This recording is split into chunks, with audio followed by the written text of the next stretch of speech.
Hello, everyone. Thank you all for joining me today. For those of you that may not know me, I am the garden goddess, and this is Planting Seeds.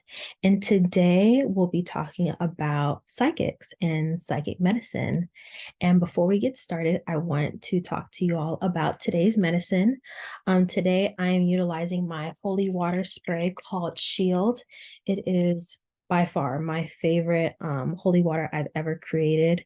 It's for protecting your auric field from psychic attacks, from energetic attacks, and to create energetic boundaries between you and other people. And so if you want to know more about that, I will put the link below about Shield Spray. And I hope you all enjoy it. And I've also, if you're on my Patreon, I have shown you actually how to make this exact spray. It's incredible. I've also given this spray away to a ton of my friends and they love it. So if you're on my Patreon, I hope you enjoy this spray. So for today's topic, we'll be talking about psychics and psychic gifts and psychic medicine and herbs for psychics.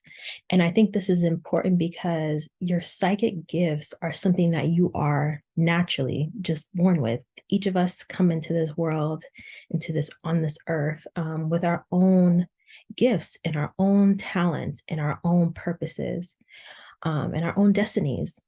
And a lot of us are not able to tune into ourselves for a plethora of reasons. And so when you begin your spiritual journey, your psychic gifts play a vital role in who you become, in how you navigate the world, and how you navigate relationships, and how you cultivate yourself as a human being and as a spiritual person. And if you continue on your journey, maybe even a priestess or a priest.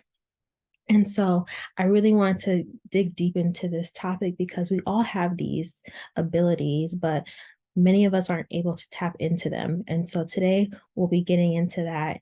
And first, we're going to start with, what is a psychic? Now, I'm sure if you were to Google it, you would see, like, I don't know, a psychic is someone that's able to tap into the paranormal forces, or a psychic is someone that's able to like see ghosts, or a psychic is someone that can tell your future. But I want to give you guys my definition that we can sort of build off of, to have this discussion. And so, what is a psychic to me? Now, I wrote down, a psychic is a person that is sensitive to the realm inside themselves and outside themselves. They are able to connect into the things seen and unseen, known and unknown, and has a deep connection to all that is. Some would say the great I am, or God. And so historically, many psychics have been scrutinized according to Abrahamic religions. If you are living in America, or even if you're living in Europe, there is a huge history of burning witches, of degrading witches, because the psychics were always seen as people that were the antithesis of what the church stands for.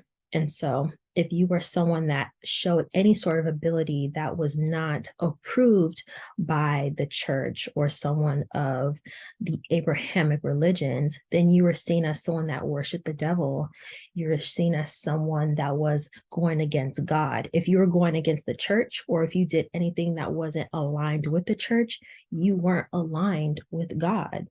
And so a lot of the times, the people that fell victim to this scrutiny, to this degradation, and even to death were women.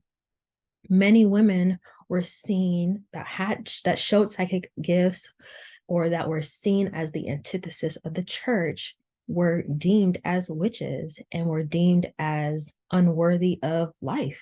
And that resulted in many different burnings and death and beheadings and so on and so forth. And so it went even beyond just having psychic gifts. It was women that had ability to heal others using plant medicine, women that rebelled against the patriarchal society, women that refused to be submissive to males or the male gaze, or even women that were considered extremely beautiful. and that were enticing to the male gaze or enticing to the male eyes. If they were too enticing, then they were deemed as something out of this world or a witch, and they would be burned. And so many women have fallen victim into this sort of abuse. And culturally, this has led to women not being as boisterous, not as loud with their abilities, not as loud with their gifts. And for many, this has led to them turning off their gifts. And so if we were to look at epigenetics, if we believe in epigenetics, then we would know that that history has never died, but has just slowly just evolved and has just been sort of integrated within our DNA if we had ancestors that were subjected to those things. Now, even if we're not someone that is well versed in our history, or if we're not someone that believes in epigenetics, if you had a childhood, then chances are you have trauma from that childhood, whether it's in a major way or in a minute way. Many of us have this inability to tap into our psychic abilities or our psychic gifts because of our childhood, because of something that happened when we were children that led us to saying, you know what, it's better for me to not show these gifts and these talents because it may cost me my affection from my parents. It may cost me, care from my caretaker. It may cost me too much, and that's not worth it. And so when we look at ourselves individually, we can start to ask ourselves, like, what led me to turning off my gifts? And we may not even know that we turn them off. And we can do that through meditation, tapping into our inner child, doing inner child work to really see what aspects of ourselves we turned off. Now, when we look at like why psychics aren't loud with their gifts, whether we look at it historically or individually, I've made a list that maybe you and I can relate to fully understand why we aren't able to tap into ourselves and really advance ourselves through our psychic gifts. So one of the reasons why this can happen is because we think it's wrong. We think it's wrong to have these abilities. We think it's something that has to be destroyed, or something that's not of God, or something that's not of our religious beliefs and doctrines. And so we may turn off our gifts or not be able to even tap into our gifts because we think it's something to be ashamed of. We think it's something that isn't worthy or isn't good to be associated with. And that's due to Abrahamic religions, because if we were to look at traditional African religions, that is highly regarded. It's great to have psychic gifts. It's embraced to have psychic gifts. It's kind of understood that you already have it, and you're meant to just cultivate them even more. But if you're someone that is subjected to other religions that may not regard these gifts, you may deem them as shameful. You may deem them as something that is harmful, or you may even deem them as something that is only for witches. And all of us have these gifts. Now, another reason why we may not be loud with our gifts, or we may not even be able to tap into our gifts, are because we're afraid we'll be burned at the stake. Historically, you would have been burned at the stake. Historically, you could have been killed for this. And so for your ancestors, they may have turned their gifts off because of survival. But when we look at today's time, you may be burned at the stake, not literally, but you may be burned at the stake figuratively, because if you are someone that comes from a religious background, your family members may not deem that gift as something that is holy, something that is of God, right? Another reason why you may turn off your gifts or may not be able to access your gifts or not be able to tap into your gifts are because of your childhood trauma. I know if you are someone that is highly sensitive or neurodivergent, you may have been able to tap into your gifts early, in your childhood, and you may have been able to see maybe other people's futures. You maybe have been able to predict someone was going to get pregnant, or you may have been able to read the room and know that the people that you were in the room with as a child were putting on masks, and that really wasn't who they are. But to say that, to be outspoken with that gift, was to be considered a liar, or be considered someone that just doesn't know what they're talking about because you're a child and you need to stay in a child's place. And to have that understanding as a child, you would see that as like, oh, to have this ability is something bad. And I don't want to be seen as bad, which kind of goes back to the first point. You don't want to be seen as bad, so you turn these gifts off, right? And the final reason why you may turn these gifts off or not even have access to your gifts are because you don't trust yourself and you don't really like yourself. You know, when we are dealing with an immense amount of self-hatred or lack of self-love, we cannot tap into the infinite gifts and possibilities that have been given to us by God. We're unable to tap into our essence fully and embrace our gifts, because how can we embrace these things that we don't like about ourselves? And so if you're struggling with that, I would highly encourage you to go on a self-love journey and really learn how to accept and be obsessed and full of yourself, whether that's energetically or, you know, just personally taking the time out to just be with yourself, like yourself, and love yourself. Now, if you're one of these people that is struggling with this, or that wants to turn on their psychic gifts, that wants to be in tune with their psychic abilities, that wants to have access to all your gifts and talents that you so readily deserve and have the ability to tap into, then I'm going to give you a list of things that you can do that will turn your gifts on. So the first one is trusting yourself, building a relationship with yourself and building that muscle of self-trust. Now, if you have gone through a period of not trusting yourself, or you don't trust yourself right now, then building that muscle can take some time.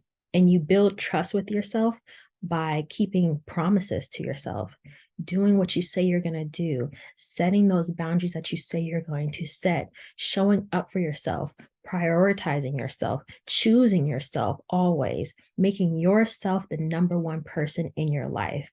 And that can happen through doing inner child work, going through therapy, having a set schedule every day that you're going to do your morning routine, that you're going to do your spiritual regimen, and making sure that you do that. How you build trust for yourself is through discipline and through consistency. It's through always choosing yourself no matter what, and not being afraid to be selfish, right? If you've gone through periods of being the empath, of always choosing other people, of always prioritizing other people, then you don't know how to prioritize yourself. And so in order to get that balance back in, you have to go through a period of time of choosing yourself more often than not. And hopefully you can build that muscle of choosing yourself, of trusting yourself. And then through that, you're going to turn on those psychic gifts, and you're going to trust that what is coming up is you, is your authentic self, is your authentic gifts. And that's how you can tap into your psychic gifts. Another way you can tap into your psychic gifts are learning how to listen. A lot of spiritual practices, especially when you're connecting with other spirits or other realms or your ancestors or even your higher self, those voices are very, very subtle. They're like slight whispers. It's not always loud most of the time. These spirits or these realms are not like, it's not always tangible like a phone. I can't just turn on my phone and just be like, I'm tapped into the spiritual realm. That's not always the case. A lot of these ways of tapping in comes through getting silent and getting still. And if you need help getting still, then I highly encourage you to refer to my previous video, which is the herb of stillness, where we talk about what it means to get still and what it means to get silent, right? Because stillness doesn't mean stagnant. And that's often what some people misconstrue, that when I say it's time to get still, it doesn't mean you stand still. It means you allow yourself and you open yourself up to listening, opening your aura up to listening, to receiving whatever advice that your spirits or the universe or God has for you, right? Another way you can tap into your gifts are calming your anxiety, right? Many of us, especially in this day and age, because of the pandemic, many of us have severe depression and social anxiety. And when you're anxious, your body is in fight or flight, which means you're not always in your body, or you're too in your body to where you cannot hear anything else. When you're in fight or flight, you're always thinking that you're in danger, right? And when you're in danger, you can't tap into anything other than trying to find safety.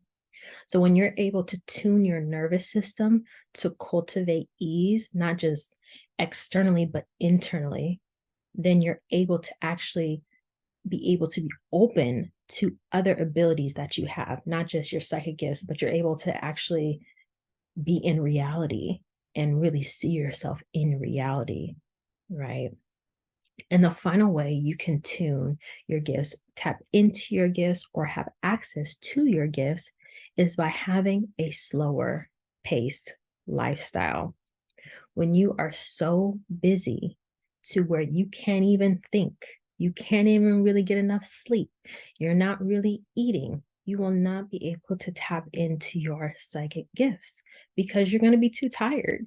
You're going to be too scatterbrained. You're not going to be focused on yourself. You're going to be focused on when the next due date to this assignment is, or this next project that you have to do really quickly, or you have to take care of this person, you have to do this thing, and you never have time to breathe. You will never have the ability to have insight into yourself. When you're able to slow down, you're able to really listen, and you're really able to tap into who you are, and you're really able to be present, right? The whole point of this is to get present and to really see and recognize ourselves and remember who we are, right? And so now let's talk about the herbs, because I guess that's the most important, or, the one thing that you guys are here for, which is what is the psychic medicine that I need to do all this, right? Outside of just doing my routines, outside of just trusting myself, outside of just, developing a supportive relationship with myself, what are the herbs that can support me in this? I got you. Now, the first herb I want to talk to you all about is yarrow. Yarrow is an amazing herb to help support your psychic gifts. Yarrow has the ability to open up your crown chakra and your third eye chakra to really open yourself up to the spiritual realm. Now, there's many different types of yarrow, so I'm going to give you all the basic yarrow, and then I'm going to tell you my favorite yarrow to utilize when developing your psychic gifts. Now, the first one is the basic yarrow, which I believe is just white yarrow that you'll see. And it's a great teacher for energetic boundaries, right? It really is a great plant ally if you're someone that's really sensitive. If you're someone that's considered an empath, then chances are you're going to probably need some yarrow in your life, because empaths have an ability to really be sponges, especially energetic sponges that just absorb other people's energy to the point where you don't really know what's yours and what's someone else's. So you may think of something and those actually aren't your thoughts, right? The other version of yarrow that I love to talk about when it comes to psychic gifts is pink yarrow, which is my favorite yarrow to utilize in my work because it assists with creating and maintaining emotional boundaries. And it aids those who tend to lose themselves in relationships.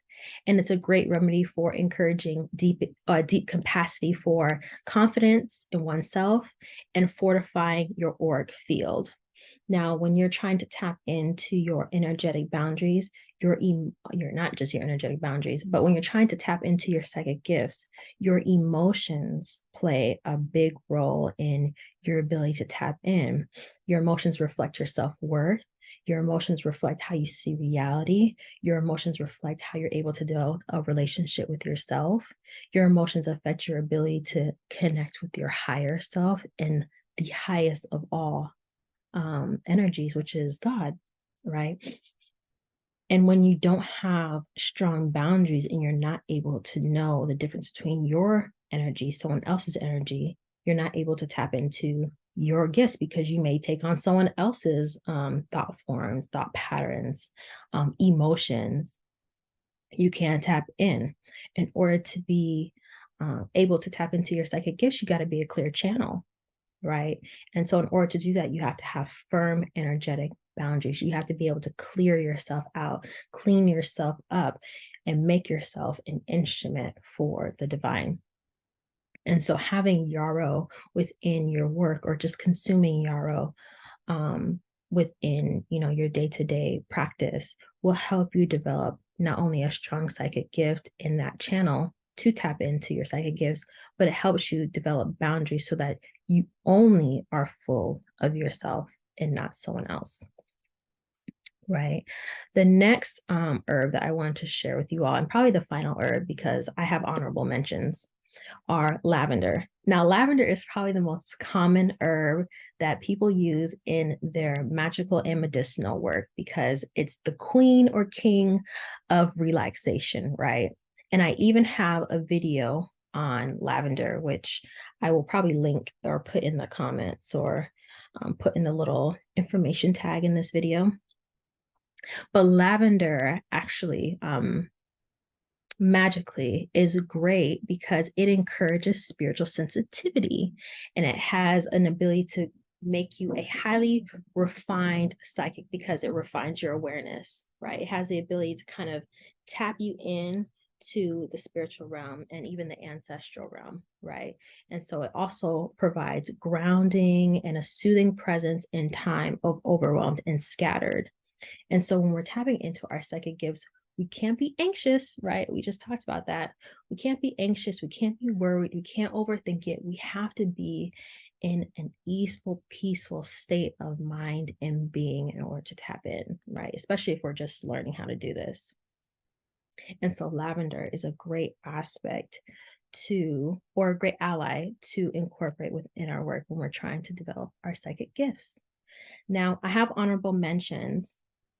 And if you're someone that doesn't want to use the herbs that I've recommended and you kind of want to experiment on your own, then the next type of herbs that you can utilize within your work to help you tap in are herbs that are ruled by Pisces, right? You can utilize herbs that are governed by the moon, and you can utilize herbs that are governed by water, the water element. Any one of the herbs that have those qualities will assist you in tapping into your psychic gifts and your psychic abilities, and even refining them if you're someone that already has those gifts that you're able to tap into, right? And so I like to utilize jasmine when I'm trying to tap into my psychic gifts when it comes to dreams. That's my favorite herb to utilize. It's very gentle, it's very subtle, but it's very effective. The next one, when I want to tap into my psychic gifts, is rose. Rose is probably one of the highest vibrational flowers you could ever utilize within your work. And I love utilizing rose when I'm tapping into my psychic gifts because it instills self-love. It instills self-acceptance so that whatever comes up, whatever my psychic gifts are, it's enough and it's worthy of utilizing. Sometimes we have psychic gifts that we aren't really favorable of. Like I have the gift of hearing plants, and maybe I have a friend that has the ability to, see the future, maybe see a pregnancy coming on. I may want that gift, but that's not my gift. This is the gift that has been given to me. And rose is a great herb to embrace whatever gift that you have and accept it. And the last herb that I love to utilize within my work, especially when I'm trying to develop my psychic gifts, especially if I'm a beginner, is white hibiscus. Now, white hibiscus is a great herb to utilize when you're trying to develop faith, when you're trying to develop trust within yourself and trust in who you are as an individual and as a spiritual person having a physical and human experience. These are all great herbs to utilize within your work. And so I hope this video was helpful to you. I hope it provided some support and aid on your journey as you learn how to, become the best version of yourself. And so please like, comment, and subscribe. And I hope to see you all in my next video. Take care now. All right. Bye.